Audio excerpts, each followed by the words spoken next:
شاهد. تعليق عمرو أديب بعد فوز نادي الزمالك على نادي زد اف سي في الدوري المصري وتصدر جدول الدوري. شاهد معنا. مساء الخير واهلا بيكم في حلقة جديدة من برنامج الحكاية. بصراحة المباراة بتاعة الزمالك النهاردة كانت مفزعة ومرعبة، ولكن في النهاية أسود أفريقيا، وحوش الغابات، أساتذة الكورة، لعيبة أفريقيا، اللعيبة الموهوبة المحترمة المحترفة، لعيبة نادي الزمالك، ويبدأ هذا النادي يستمتع بوجوده، يستمتع بقوته، يستمتع بتاريخه، يستمتع بفنياته. مين أحمد حمدي ده؟ مين محمد شحاتة ده؟ مين الشباب اللعيبة دي؟ مين الفرقة الجامدة دي؟ آن الأوان إن الفرقة دي تتنفس، آن الأوان إن الفرقة دي تاخد مكانها، آن الأوان إن الفرقة دي تعرف إنها كانت بتتكعبل تاريخيا، كان بيتحط لها كل العوائق علشان ما تطلعش، ما تقبش، ما تظهرش. ولكن النهارده يا زمالك، النهارده البداية، النهارده البداية عشان تعرف انت مين، انت مستواك عامل ازاي. قول لي مين لعيبه في مواهب اللعيبه اللي انت شفتها النهارده. قول لي مين في مصر عنده المواهب دي.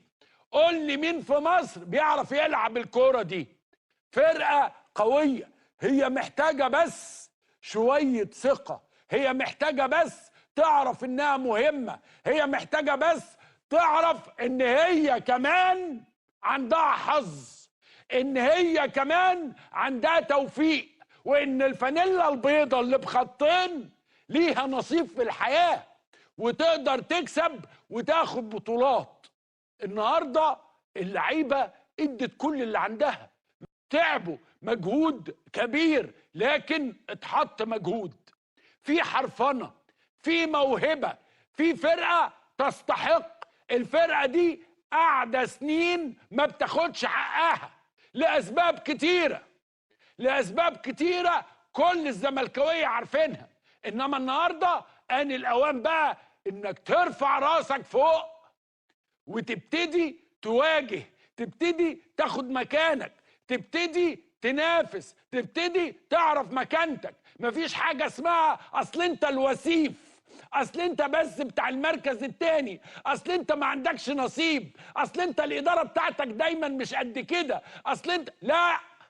من هنا ورايح زمالك زمالك زمالك، وغني عن القول. بص شوف جمهور الزمالك قد ايه، علشان بس كل الناس اللي تقول لك ايه 99.9 من مصر بيشجعوا، لا. بص النهارده في الاستاد، بص شوف جمهور الزمالك قد ايه. الناس دي كانت مستنيه نصره، نصره قويه وفرحه عشان يخرجوا من بيوتهم ويقفوا وراء النادي بتاعهم، ويقفوا وراء الموهبه، يقفوا وراء المدرسه. المدرسه دي يا جماعه عمرها ما كانت ضعيفه، وعمرها ما كانت تعبانه، وعمرها ما كانت ما بتعرفش. الزمالك بيعرف وبيقدر، بس دايما كانت ظروفه صعبة، ودايما كان بخته مايل. انما دلوقتي احنا بنعدل الميلة، ومن اول وجديد يبدأ جيل جديد ينضم للزمالك، يبتدي شباب يعرفوا مين هو الزمالك، لانه دايما يقولوا له ايه الزمالك ده فريق الفريق ده بتوع البليه، بتوع الناس دول اسمهم ما لهمش، دول عندهم خناقات على دول قاعدين في لا.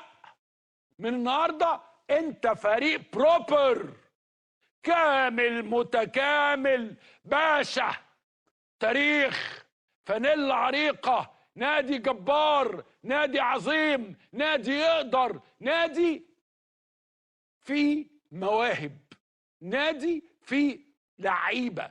النهارده تشوف الاداء النهارده، تشوف الشباب الصغير اللي لسه طالعين وهم متطحمين بالمعلمين. طول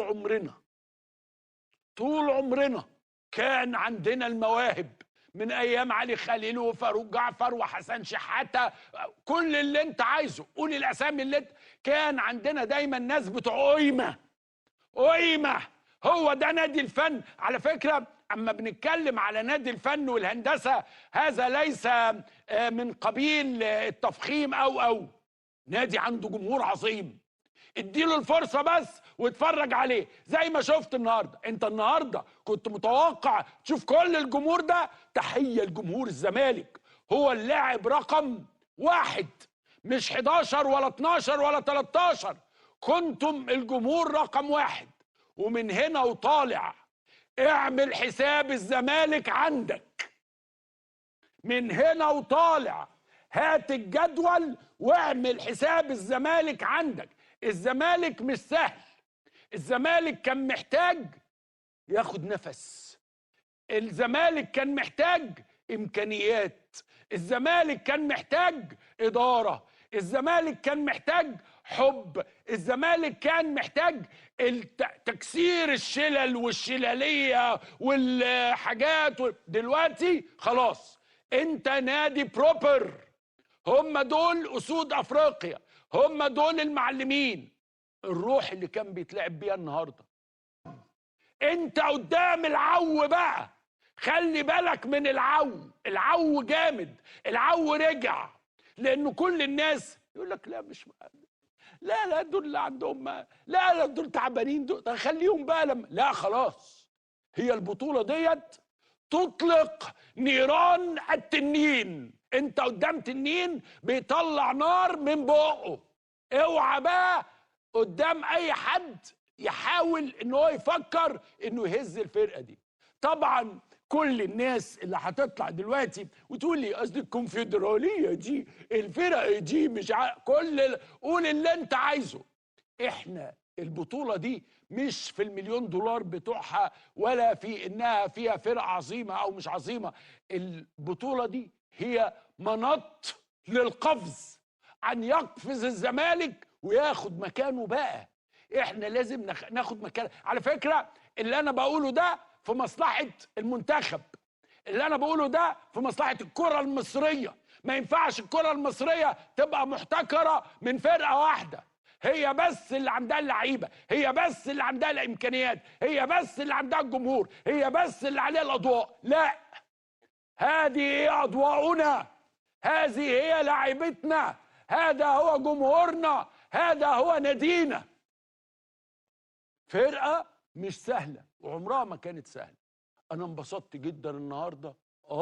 كان في حاجات في الاداء وفي التسليم والتسلم والضغط بالنص الملعب والكور الثابته والدقه في مش عارف ايه، والمسافات بين اللعيبه، وانه يتساب حتت في الدفاع، وانه خط الوسط ما كانش بيقدر.